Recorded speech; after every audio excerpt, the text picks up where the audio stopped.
mabawasan, no? Yung mga hindi nakakabayad ng subscription or malesen, no? Yung attrition ng aking grupo na hindi na makabayad ng subscription. Guys, wala pong strategy na ginawa si Coach Fernan na kung ano-ano, no? Na makakasakit ka pa ng kalooban ng ibang group o ng ibang team o ng mga downlines mo. Guys, napakamura lang po ng subscription ng LiveGood. 590 pesos, 580 pesos, o $9.95. Hindi po pera ang problema, guys. Nandito ang problema ng mga taong nalalagas sa grupo mo kung bakit hindi sila nakakabayad. Tatlong reason ang nakita ko. At kung gusto mo, no, na ang mga tao mo ay manatili sa iyo at magpatuloy sa kanilang subscription, pakinggan mo tong tatlo na to. Una, the reason kung ba't di sila nakapagbayad ng subscription, lack of knowledge. Yan yung mga taong, no, na-hype lang sila, napasali lang sila, kaya sila sumali kasi naengganyo lang sila pero totoo hindi nila naiintindihan kung ano ang live good. Okay? So, yan yung mga taong one day millionaire. Ito yung mga taong ang mindset nila lotto winner, no? Maka-jackpot sila sa lotto. Hindi nila inunawa kung ano yung pinasok nila dito kay Live Good. Hindi nila naintindihan yung essence ng subscription. Yan po yung katotohanan yan. Okay, hindi po pera ang problema. At gagawa ka ng strategy, no? Na para sasabihin mo para kumita yung mga tao at may pambayad ng subscription. No, no, no, no, no. Hindi po ganoon yun. Ang mangyayari niyan, no? Pagka siya pinasok mo sa ibang sistema, sa ibang strategy o ibang company or what, kahit ano pa yan, of course, madidi-focus yan. Kung kikita yan doon, dahil yun na lang ang gagawin niya. Sa tingin mo, pag kumita siya, ang gagawin niya, yun yung dahilan para magbayad siya ng subscription. Hindi po. Imbis na mag-isip ka ng kung ano-anong strategy na makakasakit ka pa ng damdamin ng downlines mo, ng crossline mo, ng mga tao. Di ba? Simple lang po. Educate your people. Educate your people about subscription. I-explain yung maigi. Diyan tayo nagkukulang. O diyan nagkukulang ang maraming distributors, no? At diyan nag-invest si Coach Fernan. Mulat sa pool, no? Since January 18. Walang bukang bibig si Coach Fernan kundi about subscription. Alagaan nyo yan. 2 taon lang ang hinihiling ko sa inyo. Lagi ko sinasabi, tama? Kung nakikinig kayo, ha? Kung may nalalaga sa iyo, it's normal. Ganun talaga. Lahat naman ng MLM company, kahit ano papasukin mo, meron at merong mga taong malalaga sa'yo. Pero para mag-isip ka pa ng kung ano-anong mga idea or diskarte, strategy, pero nakakasakit ka naman, sa tingin ko hindi tama yan. Ato, sinasabi ko to in general. Ha? Knowledge po. Knowledge is power. I-educate nyo yung mga tao nyo. So yun yung reason kung bakit maraming nalalagas. Kakulangan ng kaalaman. Sabi nga, my people will perish because lack of knowledge. Ang sabi sa Hosea chapter 4 verse 6.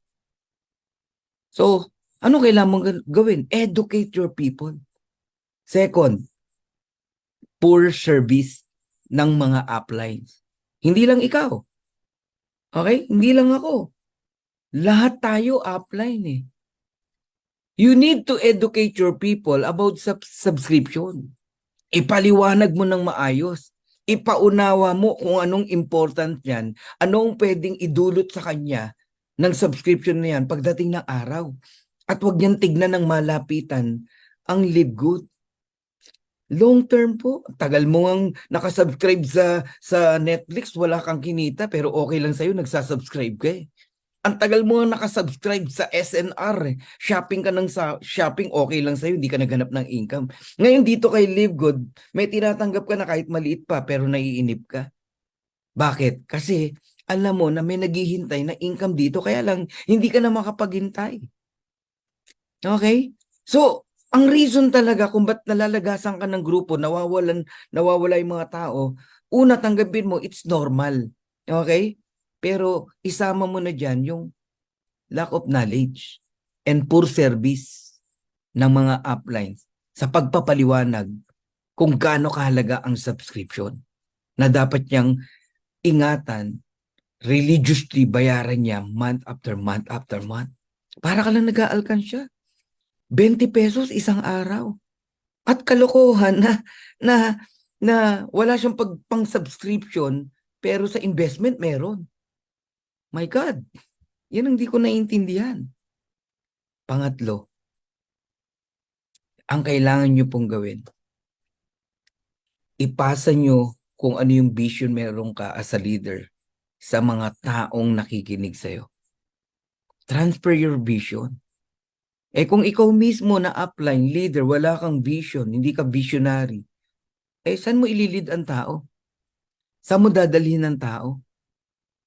Mahirap akayin ng bulag ang kapwa bulag. Tama? Bago mo akayin yung tao mo, dapat ikaw may vision ka. May malinaw kang nakikita na tinatahak. Wala pong magic na ginawa si Coach Fernan. Wala po.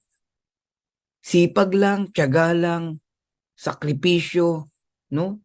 At walang sawang pagpapaliwanag sa mga tao, especially sa mga direct ko, no? About subscription. Pero perfect ba? Hindi po. May nalalaglag pa rin kay Coach Fernan. It's normal po. Pero pwedeng ma-lessen kung sisipagan natin mag-explain about importance of subscription. So muli, inihiling ko po sa inyo. Huwag na kayong mag-magic, huwag na kayong gumawa ng ano pang sistema na sisira lang sa pangalan nyo at makakasakit lang ng kalooban. Alagaan mo subscription mo, alagaan mo subscription ng downline mo at ng mga taong nasa paligid mo sa simpleng pag-e-educate sa kanila. So once again, this is Coach Fernan. Mahal ko po kayong lahat. Sana po magpatuloy kayo dito sa Live Good. Isang hindi inaasahang pagliko ng mga kaganapan sa panahon ng pag-record ng isang episode na nakatuon sa problema ng hypertension. Ang inanyayahang dalubhasa